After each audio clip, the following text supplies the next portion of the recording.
لیکن تھوڑی بہت جانکاری جو ہے وہ نظریاتی اور فکری طور پر بھی میں آپ کے گوش گزار کرانا چاہتا ہوں.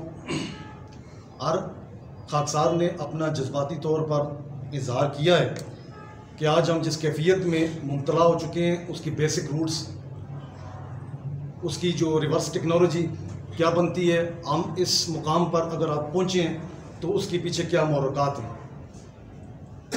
جب 1857 میں انگریزوں نے ہندوستان کے اوپر اپنی پورا کنٹرول جب انہوں نے حاصل کیا تو اس کے سامنے اپنی جو گورنمنٹ تھی اس کو طول دینے کے لیے، اس کو استحکام بخشنے کے لیے ان کے سامنے دو قوتیں تھیں، ایک مسلمان اور دوسرا ہندو. ان میں سے انہوں نے صرف ایک کا انتخاب کرنا تھا جس کی وجہ سے وہ ہندوستان میں گورنمنٹ کر سکتے تھے. تو فطری طور پر انگریز مسلمانوں کے فطری طور پر مخالف ہیں، مذہبیت کے عنصر سے بھی، سیاسی عنوان سے بھی اور مذہبی تناظر، فطری تناظر میں بھی انگریز مسلمانوں کے خلاف ہیں، جس کی وجہ سے ان کا جھکاؤ ہندوؤں کی طرف تھا. تو پھر ہندوستان کے اندر فائنینشلی بھی مضبوط تھے اور پڑھے لکھے ہوئے بھی زیادہ تھے، اس لیے انگریزوں کا جھکاؤ ہندوؤں کی طرف زیادہ تھا. چنانچہ ان کا پھر انتخاب، انہوں نے ہندوؤں کا انتخاب کیا اور مسلمانوں اور ہندوؤں کی جو وحدت تھی، جو یونٹی تھی، جس کی وجہ سے 1857 کی جنگ آزادی کے دوران ہندوؤں اور مسلمانوں نے مل کر انگریز کے خلاف جنگ آزادی لڑی ہے. انہوں نے اس وحدت کو ختم کرنے کے لیے ہندوستان کے اندر سے انٹلیکچوئلز لوگ پیدا کیے ہیں، تعلیم یافتہ لوگ، دانشور لوگ، ہندوؤں اور مسلمانوں کی اس وحدت کو، اس یونٹی کو ڈسٹرب کرنے کے لیے ڈیکلائن طریقے کے ساتھ ان کو ختم کرنے کے لیے بہترین لوگوں کا انہوں نے انتخاب کیا ہے. وہ ہندو جو مسلمانوں کے خلاف، مسلمانوں کے علاوہ کبھی کسی گھاٹ سے پانی پینا بھی گوارا نہیں کرتے تھے، جن کا ایک دوسرے کی عبادت گاہوں کے حوالے سے ایک دوسرے کا انتہائی طور پر احترام ان کو دل و جان سے وہ کرتے تھے. وہ ہندو جو گنگا اور جمنا میں نہانے کے بعد جب تک مسلمان بادشاہ کا دیدار نہ کر لیں وہ اپنے کاموں پر جایا نہیں کرتے تھے. پھر ایسے مضبوط گٹھ کو بہترین انداز کے ساتھ، ٹیکنیکل انداز کے ساتھ انگریزوں نے اس نیٹ ورک کو توڑنے کی بہترین انداز کے ساتھ انہوں نے کوشش کی ہے. اور جو انٹلیکچوئلز انہوں نے چوز کیے ہیں اس وقت، ان میں سب سے پہلے بنکر چندر چیڑ جی، اس کا سب سے پہلے انہوں نے انتخاب کیا اور اس نے اپنے ناول آنند موٹ کے اندر مسلمانوں اور ہندوؤں کے درمیان ہرزہ سرائی کو اس نے ڈیولپ کیا.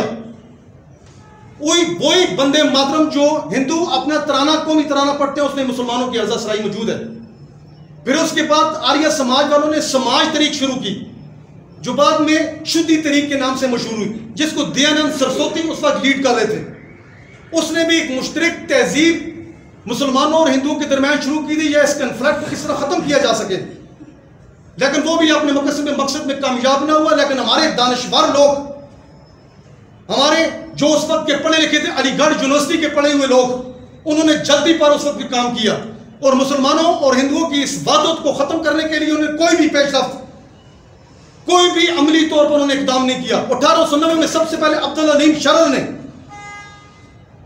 اس خطے کو ہندوؤں اور مسلمانوں کے جو اپنے مذہبی رسومات میں بھی ایک دوسرے کو برداشت نہیں کر سکتے، یہ اس کا موقف تھا.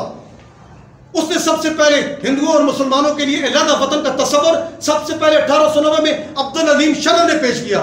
پھر اس کے بعد 1917 میں خیری برادران، جن میں ڈاکٹر جبار خیری تھا اور پروفیسر عبدالستار خیری تھا، انہوں نے stock home socialist international conference میں سب سے پہلے ہندوستان اور مسلم ہندوستان کی اصلاح پیش کی. انہوں نے کوئی بھی مسلمانوں اور ہندوؤں کے اس عظیم مقصد کے حصول کی خاطر، جو اس مقصد کے لیے وہ ان کا مضبوط گٹھ تھا، اس کو جوڑنے کی انہوں نے کوشش نہیں کی، بلکہ ان کو علیحدہ کرنے کے لیے ہر ممکن کوشش کی ہے. انہوں نے اپنے تصورات اس علیحدہ ہندوستان کے لیے انہوں نے پیش کیے ہیں. پھر اس کے بعد عبد القادر بگرامی نے بدایوں کے اخبار ذوالقرنین کے اندر اس نے آزاد ہندوستان اور مسلم ہندوستان کی اصطلاح جو انہوں نے پیش کی، اس کو بھی اس نے تقویت پیش کی ہے. پھر 1922 میں انجمن اسلامیہ ڈیرہ اسماعیل خان کے اندر ایک سرسری بریز کمیٹی کے اندر یہی اصلاح پیش کی گئی، آزاد ہندوستان اور مسلم ہندوستان کی اصلاح کو تقویت پیش کی گئی. پھر اس کے بعد مولانا محمد علی جوہر نے اور مولانا اسد معانی نے اسی موقف کو ترجیح دینے کے لیے، اسی موقف کو مضبوط بنانے کے لیے انہوں نے اپنے اپنے موقف پیش کیے. پھر 1924 میں آل پارٹیز کانفرنس کے اندر اس سارے پروگرام کو انہوں نے اس پروگرام سارے کو علم نشر کر دیا کہ اس ہندوستان کو علیحدہ ہونا چاہیے. لیکن انہوں نے ان چیزوں کو، ان ہمارے جو پرشکوم معاملات تھے ہندوستان کے اندر، پورے ہندوستان کو آزادی حاصل کرنے کے لیے، پورے ہندوستان کو آزاد کرنے کے لیے کسی کا موقف، کسی مذہبی جماعت کا، کسی سیاسی جماعت کا موقف سامنے نہیں آیا. لیکن ان کے نظریوں کے سامنے، ان مذہبی پیشواؤں کے نظریے کے سامنے، اور انگریز کا پیدا کیا ہوا وہ تجویز جو اس ہندوستان کو اقلیت اور اکثریت کی بنیاد پر تقسیم کر دیا جائے، تو ان دونوں گروپوں کے سامنے جو انگریز کی تائید یافتہ تھے، یہ مذہبی ہمارے پیشوا علی گڑھ یونیورسٹی کے جو ہے وہ جو پیوند کاری ہوئی، ان کے پوائنٹ آف ویو اور انگریز کے پوائنٹ آف ویو کے پیرالل علامہ عنایت اللہ خان المشرقی نے اپنا فارمولہ پیش کیا کہ اس ہندوستان کو اقلیت اور اکثریت کی بنیاد پر نہیں بلکہ خون کی مقدار پر اس مسئلے کو حل ہونا چاہیے.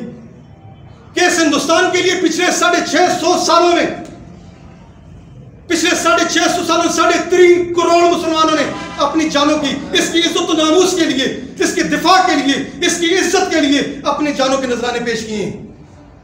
تو اس کے پیرالل ہندوؤں نے، سکھ، عیسائی، اچھوت جو بھی قومیں تھیں، 10.5 لاکھ ان جنگوں میں پچھلے 650 سالوں میں مسلمانوں کے ساتھ لڑ کر انہوں نے اپنی جانوں کے نذرانے پیش کیے ہیں. تو تناسب کے اعتبار سے میتھمیٹیکلی بنیاد پر از روح قرآن 350 مسلمانوں کے مد مقابل ایک ہندو، سکھ، عیسائی، چھوت ان جگہوں میں کام آیا. کیا یہ اس کی تجویز غلط تھی؟ کیا یہ اس کا فارمولہ غلط تھا؟ جب اس نے یہ فارمولہ پیش کیا تو یہ مذہبی پیشوا بھی اس کے خلاف ہو گئے.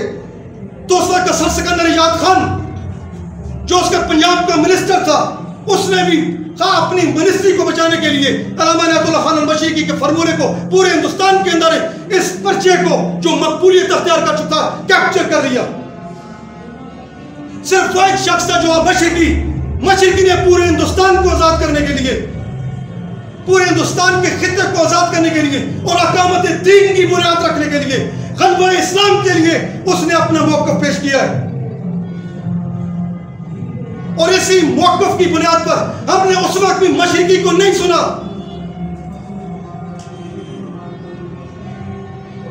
مشرقی کی ایک نہیں سنی ہم نے، اور جس کی بنیاد پر ہمیں تقسیم ہند کے وقت وہ ناقابل تلافی نقصان برداشت کرنا پڑا.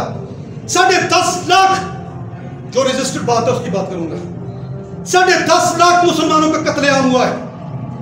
جو علامہ مشرقی کا میتھمیٹکس اصولوں کا پر اس کا جو تجزیہ تھا کہ ہم منظم طریقے کے ساتھ انگریز سے ٹکراؤ پیدا کریں گے، چند سات علاقتیں ہوں گی اور ہندوستان پورے پر دہلی پر مسلمانوں کا دین کا پرچم، لا الہ الا اللہ محمد رسول اللہ کا پرچم لہرایا جائے گا.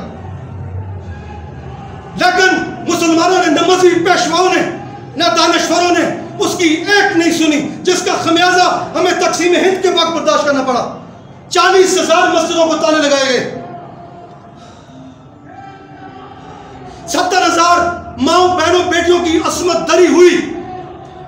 وہ میری مائیں اور بہنیں جنہوں نے اپنے گھر کی دہلیز تک بھی نہیں دیکھی تھی، ان کو بھی چوکوں اور چراہوں میں اور ہندوؤں کے کوٹھوں پر نیلام کیا گیا. یہ سوگ کا دن تھا، سوگ کا، ماتم کا دن تھا، ماتم کا. لیکن ہم اس فکر کو، اس نظریے کو نہیں سمجھ سکے اور ہم نے بھنگڑے ڈالے ہیں بے مقصد اور بے روح. ہم نے ریلیاں نکالی ہیں جس کا کوئی مقصد نہیں ہے، جس کی کوئی منزل نہیں ہے. لیکن قرآن کی نقطۂ نظر سے میں نے پہلے اپنے ابتدائی میں یہ بات کی تھی کہ بات از روح قرآن کریں گے تو قرآن کی نقطۂ نظر سے تقسیم ہند کے وقت ہمارا کیا مقام تھا. ہم خدا کی نظر میں غیر المغضوب علیہم ٹھہرائے جا چکے ہیں. قرآن کی نظر میں، خدا کی نظر میں دھتکاری قوم ہیں ہم، جو تقسیم ہند کے وقت اتنا بڑا وبال، ہماری پرشکو عمارات، ہمارے پہاڑوں سے مضبوط ہمارے قلعے، ہماری مسجدیں، ہمارا سب کچھ انہوں نے ہم سے چھین لیا اور پھینک کے رکھ دیا ہمیں مشرقی پاکستان میں. لیکن ظلم کی بات تو یہ ہے کہ ہم ہندوستان بھی نہیں لے سکے، اور جو تقسیم ہند کے وقت ہمارے حصے میں آنے تھا ہم اسے بھی یہاں حاصل نہیں کر سکے۔ وہ جے پور جودھ پور کی تحصیلیں، وہ ضلع و تحصیل پٹھان کوٹ، ہمارا پنجاب، مشرقی پنجاب، راجپوتانہ کے علاقے، مشرقی راجستھان کے علاقے، ہمارا کشمیر، پاکستان سے بڑا پاکستان ہم کھو بیٹھے ہیں، لیکن مشرقی کی ہم نے اس وقت بھی نہیں سنی۔ قرآن تو کہہ رہا ہے وَلَقَدْ مَنَنَّا عَلَىٰ مُوسَىٰ وَهَارُونَ، ہم نے تو موسیٰ اور ہارون پر بڑا احسان کیا ہے۔ وَنَجَّيْنَاهُمَا وَقَوْمَهُمَا مِنَ الْكَرْبِ الْعَظِيمِ، اور ہم نے ان دونوں کی اور ان کی قوم کو دردناک مصیبت سے نجات دلائی ہے۔ قرآن تو ان کو بھوک اور ننگ کے افلاس سے، تحت الثرى کی پستیوں سے ہارون اور موسیٰ کی قوم کو نجات دلائی ہے۔ خدا نے تو ہمیں عذاب میں ڈالا ہے۔ تقسیم ہند کے بعد 70 سال سے ہم عذاب بھوگت رہے ہیں، 74 سال سے دہشت اور خوف میں ہم مبتلا ہیں، بھوک اور ننگ میں ہم مبتلا ہو چکے ہیں۔ سندھی اور پنجابی اور بلوچی اور پٹھان، حنفی، مالکی، شافی، اہل حدیث، اہل قرآن اور اہل سنی میں ہمیں تقسیم در تقسیم کر دیا جا چکا ہے، لیکن ہم قرآن کے اس نظریے کو، اس فکر کو نہیں سمجھ سکتے۔ لیکن پھر بھی ہم ازمائش میں ہیں، اور اس ازمائش کو سمجھنے کی کوشش کرو۔ قرآن نے پھر بھی ہمیں مہلت دے رکھی ہے۔ وَلَنَبْلُوَنَّكُمْ بِشَيْءٍ مِّنَ الْخَوْفِ وَالْجُوعِ وَالنَّقْصٍ مِّنْ الْأَمْوَالِ وَالْأَنفُسِ وَالثَّمَرَاتِ، ایک وقت ایسا آئے گا میں تمہیں تمہارے کرتوتوں کے بدلے، تمہاری خرستانیوں کے بدلے، خرمستیوں کے عوض تمہیں بھوک اور ننگ میں مبتلا کروں گا، میں تمہیں افراد کی قلت میں مبتلا کروں گا، تمہیں میں تحت الثرى کی پستیوں میں دھکیلوں گا، پھر اس آڑے وقت میں تمہیں میں آزماؤں گا۔ یہ آڑا وقت ہے۔ تقسیم ہند کے بعد 70 سال ہو گئے ہیں، ہم آزمائش میں، ہم اس مصیبت کے آڑے وقت میں گرفتار ہیں، خدا کی آزمائش میں۔ پھر خدا کہتا ہے میں تمہیں آزماؤں گا کہ تم اس آزمائش سے نکلنے کی کیا ترتیب بناتے ہیں۔ پھر خدا نے ایک روشن دلیل بھی ہمیں دے دی ہے۔ وَبَشِّرِ الصَّابِرِينَ الَّذِينَ إِذَا أَصَابَتْهُمْ مُصِیبَةٌ قَالُوا إِنَّا لِلَّهِ وَإِنَّا إِلَیْهِ رَاجِعُونَ، اے نبی محمد مصطفیٰ صلی اللہ علیہ وآلہ وسلم، سنا دیجئے اس قوم کو خوشخبری جو مصیبت کے آڑے وقت میں پکار اٹھتی ہے کہ اے خدا وحدہ لا شریک، اے خدا لم جزل، ہم تیرے ہی تو ہیں، اور تیرے ہی احکامات کی طرف پھر لوٹ کر ہم تجھے منا لیں گے۔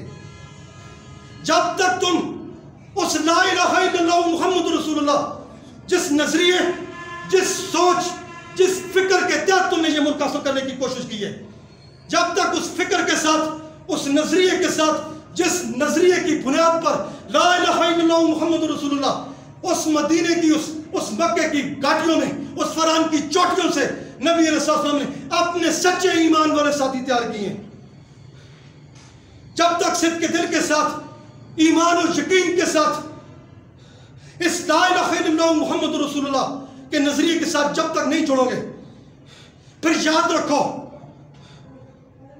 پھر خدا کی ذات آخری موقع ہے۔ میں نے تمہیں سنا دیا ہے، یہ بے دینی، یہ شعر و شاعری، یہ مغرب آرائی، یہ بے دینی، یہ شعر و شاعری، یہ مغرب آرائی، مزہ اس کا بھی چکھ لو جو مولد کا تصور ہے۔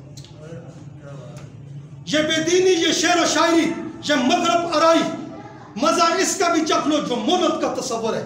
اسی نا آگہی میں در لیے جاؤ گے تم یک دم، ناؤ قوم میں جو وجدان، تو بربادی مقدر ہے۔ وما علینا البلاغ المبین۔ اللہ آپ کا حامی و ناصر، وما علینا البلاغ